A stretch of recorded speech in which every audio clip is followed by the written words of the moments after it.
Hey, this is Tom Jacobs from tdjacobs.com. I'm an evolutionary astrologer, also channel, medium, energy worker, do all kinds of healing work. I want to do a brief update, like super brief. I always say that and then I go on for half an hour, but this will be brief, on the Pluto-Saturn conjunction in Capricorn. And a lot of people have seen that video I did in, I guess, January of 2019 or something, maybe about a year ago, about, I think it's called an empowering approach to the Pluto-Saturn conjunction. And for me, using an orb of 5 degrees, this is in play from, say, like March 2019 till November of 2020. So this single conjunction on January 12th, which is a few days from now, today's the 8th, 2020, is, this moment when something kind of perfects or something seems very obvious, but the challenge has been going on and brewing and will continue.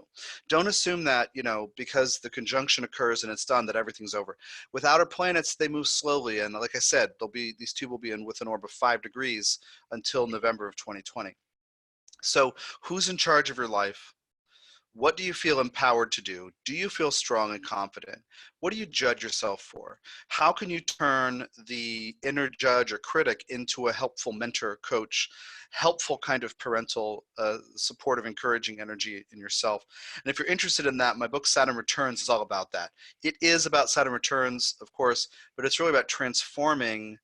The first part is all about transforming the inner critic and the inner judge. So that might be helpful for a lot of people now. But what I want to talk about today briefly is the other things that are with specifically Ceres with Pluto-Saturn. So it's, I honestly, I haven't been consuming a lot of other astrologers' takes on this. I've just been focused on what I'm doing. But Ceres, I do focus quite a lot on Ceres. An asteroid that was promoted to being a dwarf planet. When Eris came into the picture and the IAU, or International Astronomical Union, started looking at their definition of planet, size, mass, whatever, relative to each other, Eris was quite obviously not a planet, so they made a dwarf planet. But then Pluto, well, they had to demote it. Ceres, they promoted from asteroid to the status of dwarf planet. So Ceres is taken on in our collective. We need now to think more about Ceres. And I did, keep in mind, I did the Cerealia, Festival of Ceres, last spring. I'm doing it again this year. Registration opens like March 13th, I think, and then it happens from April 18th to May 2nd or something. Check that out under healing courses at tdjacobs.com. But anyway, a focus on Ceres. It's a home study course trying to really get, us to understand these themes. So I'll do a couple minutes on it now. Saturn, Pluto. Are you in charge? Are you strong? Blah, blah, blah. When difficulty comes, will you face it with open eyes and realism? Will you sacrifice something in order to achieve a goal, or in order to support something or somebody, or to provide, right? Well, Ceres is about nurturing, protection, and providing for.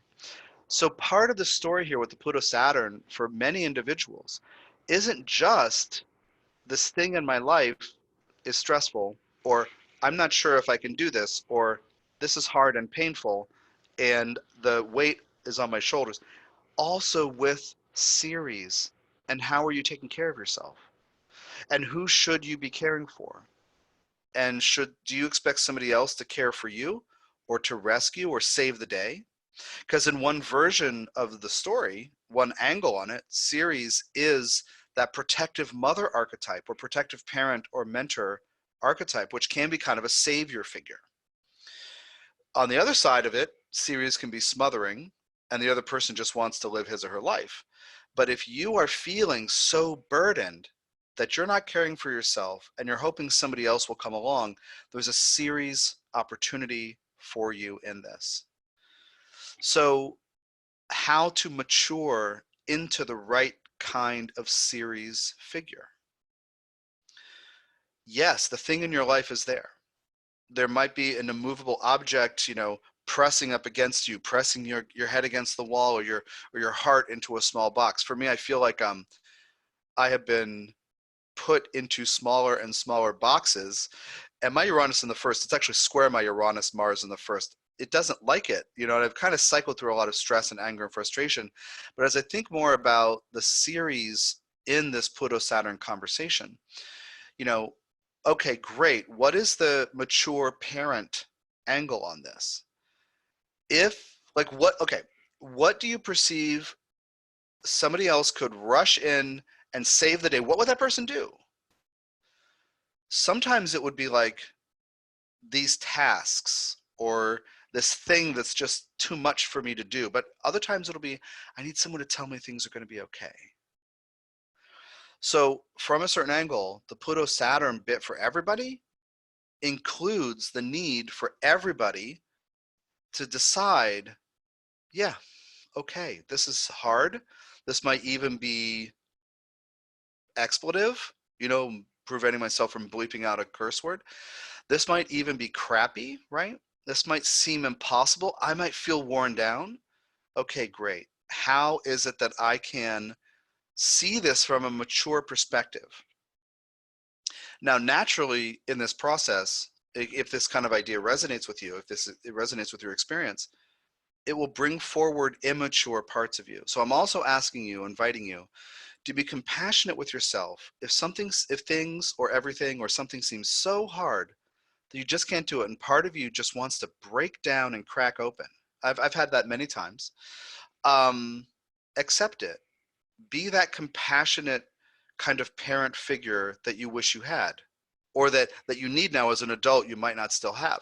But be that understanding mentor figure or coach figure who says, yeah, that's exactly what it feels like.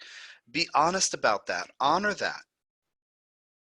There are two ways of being loving, and one is, I'd say, like in Cancerian terms, giving you a bowl of soup, giving you a shoulder to cry on and asking how your day was.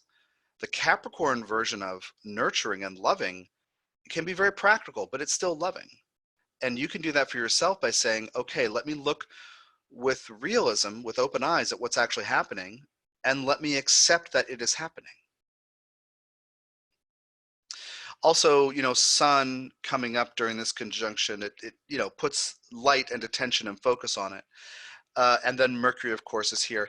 And then after this, transiting Jupiter, which is in Capricorn as of, I think, December 2nd, it will meet these three later, or I'm sorry, it will become three, Pluto, Saturn, get up there. And essentially, if Pluto's been bulldozing things in part of your chart for a really long time, and then Saturn comes in and says, great, what's your plan? By the time Jupiter gets there, you might be super tired and kind of need to reignite or reconnect with optimism that things can be better even when they're hard. Like, how can I go through difficult, painful things and regroup and have a sense of optimism and faith? Not faith that everything's going to be fine, but faith that things can get better, and in Capricorn, that I can take concrete action to work on things. And so this Pluto-Saturn bit is all about if you feel in charge of your life, and if not, what other part of you is in charge? What other part of you is making your decisions, or is afraid of doing this or stepping out, or is afraid that this thing is so hard you can't handle it? What perhaps younger inner child part of you who doesn't have the skills and resources that you have, who doesn't have the sense of strength and that sense of I can make it? Well, what if that part has been running your life? This Pluto-Saturn bit, regardless of what's going on in your chart and what it might be affecting, it might be prying loose the grip of an inner kid on the steering wheel of your life. So if you feel you can't make it, decide you can. If you feel that you're not strong enough, decide you are. If you feel strongly that this pain is too much, or this difficulty or pressure or stress is too much, decide you can handle it. And the Ceres is here, so take care of yourself. Moderate things. Take a breath.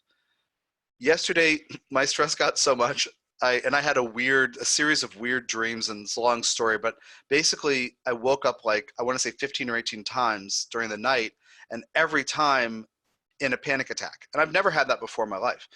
And I decided yesterday, what am I going to do here? And so I just walked a lot more than I usually do. I just walked around in circles around this place I'm staying in the parking lot. I just walked. And I did it for like, all in all, like 2 hours, like several half hours throughout the day. And I was just like, I guess this is what I do now. But it was like moving the energy, and that's part of self-care, right? Stress builds up, move the energy, figure out something proactive.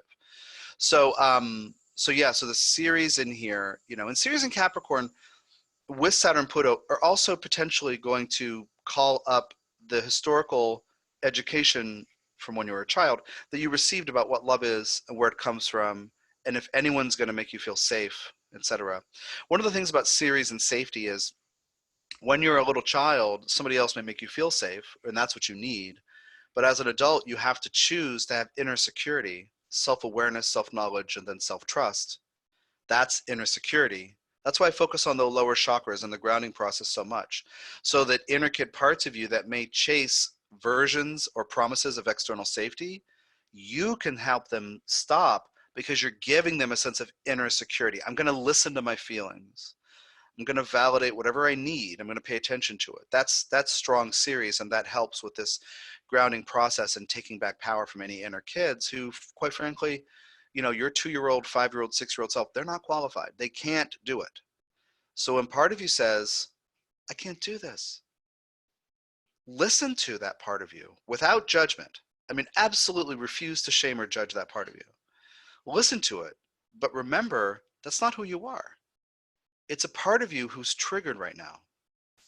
So anyway, in the short term, I am offering these 20-minute Pluto-Saturn overview readings. I don't know how long I'm going to do it. When I first announced it, I said it was temporary, and then I put a date of January 5th, whatever. I opened it up again.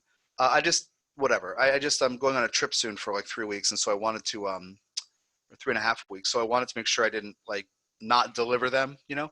But anyway, I am taking orders for them. Allow 6 weeks for delivery at this point. But I'm, you know, looking at these, you know, where it is in your chart and what it's asking you to do, and also doing some chart context and looking at some aspects and things. So anyway, keep that in mind through tjjacobs.com on the consultations page, the Pluto-Saturn 20-minute readings. I'm not quite sure how long I'll offer them, maybe into March or April, I don't know, but I'm having a really good time doing them. And I feel like they're hitting, you know, they're hitting something important. I will say that a lot of people who've had them so far, like a disproportionate number of people, have this happening in the 6th house. So it's really interesting to me, this idea of like practicality and work ethic and also self-care is part of the 6th house, where you monitor how your body manifests the rest of your life. So anyway, keep in touch. I hope this information is helpful, and you know, keep breathing, keep deciding that you can make it, and realize that Pluto Saturn are trying to get you to mature in Capricorn in a grounded way with Ceres, and become that parent that part of you needs. Okay, take care.